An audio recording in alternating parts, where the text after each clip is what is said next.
دیکھنے اور سننے والوں کو یاسر شاہ کی طرف سے السلام علیکم۔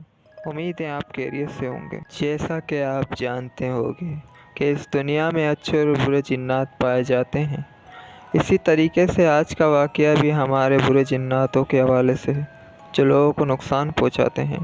یہ اسٹوری ہمیں شیئر کی ہے جاسم نے لیاری سے۔ وہ کہتے ہیں کہ ہمارے گھر میں بھی جنات کا سایہ ہے، لیکن ہمارے گھر میں ہندو جنات۔ جاسم کہتے ہیں کہ ایک روز کا واقعہ ہے کہ اس کے ابا کے دوست جو باہر ملک سے آئے ہوئے تھے، وہ رات کو ہمارے گھر میں سو رہے تھے کمرے میں، کہ 2 بار اس کے چادر کو کسی نے کھینچا اور اس نے دیکھا تو کوئی بھی نہیں تھا۔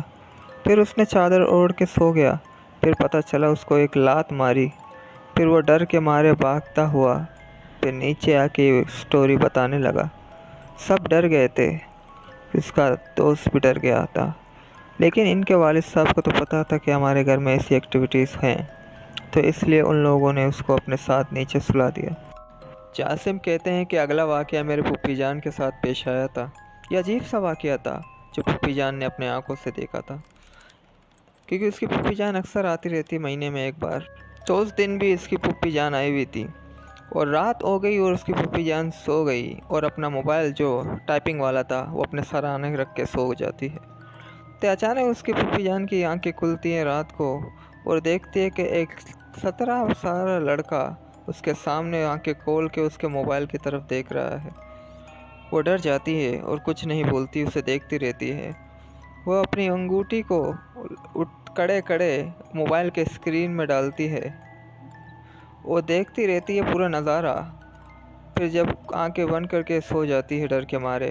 پھر صبح اٹھتی ہے، دیکھتی ہے کہ اس کا موبائل کا اسکرین خراب ہو گیا ہوتا ہے، بلکہ وہ موبائل والے کو بھی اپنا دکھاتی ہے تو پتہ چلتا ہے اس کا موبائل شارٹ ہوا ہوتا ہے اسکرین۔ اور ڈر کے مارے سب کو بتاتی ہے واقعہ، تو سب خوف زدہ ہو جاتے ہیں اور سچ مان لیتے ہیں، کیونکہ اس گھر میں ایسے واقعات تو ہوتے رہتے ہیں۔ تو اگلا واقعہ جاسم کہتے ہیں کہ ایک اور واقعہ بھی ہے جو اس گھر سے ریلیٹڈ ہے۔ یہ واقعہ اس کے دادا کے ساتھ پیش آیا تھا جو اپنے آنکھوں سے دیکھا تھا۔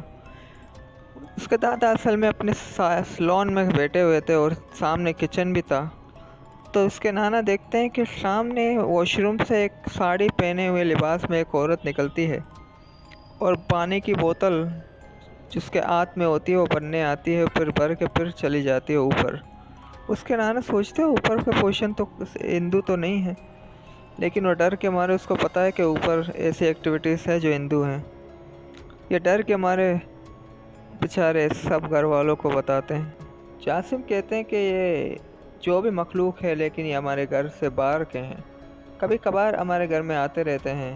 اور جاسم کہتے ہیں ایک بار تو میں نے اپنے آنکھوں سے دیکھا کہ میں کمرے میں سو رہا تھا فرسٹ فلور میں، وہاں پہ 2 کمرے بنے ہوئے ہیں کیونکہ ہمارا گھر 80 گز کا ہے، اوپر کے پورشن میں 2 کمرے آمنے سامنے بنے ہوئے ہیں۔ اور جاسم کہتے ہیں میں سو رہا تھا، کمرے کے شیشے بند تھے اور میں نے دیکھا کہ باہر سے پرچھائی جا رہی ہے عورت کی، اور جب میں باہر جا کے دیکھا تو کوئی بھی نہیں تھا، سب سو رہے تھے۔ یہ واقعہ صبح 8 بجے کا تھا۔ جاسم ڈر گیا اور یہ واقعہ کسی سے نہیں شیئر کی۔ اسی طریقے سے اس گھر میں بہت سے اثرات ہیں، ایسے ایکٹیویٹیز ہر روز ہوتے ہیں۔ ہم بہت شکر گزار ہیں جاسم کا کہ آپ نے یہ اسٹوری ہم سے شیئر کی۔ امید کرتے ہیں آپ سننے والے اور دیکھنے والوں کو یہ اسٹوری پسند آئے گی۔ اب یاسر شاہ کو دیں اجازت، ملتے ہیں اگلی ویڈیو میں اگلے قسط میں۔ اپنے اور اپنے گھر والوں کا خیال رکھیں۔ اللہ حافظ۔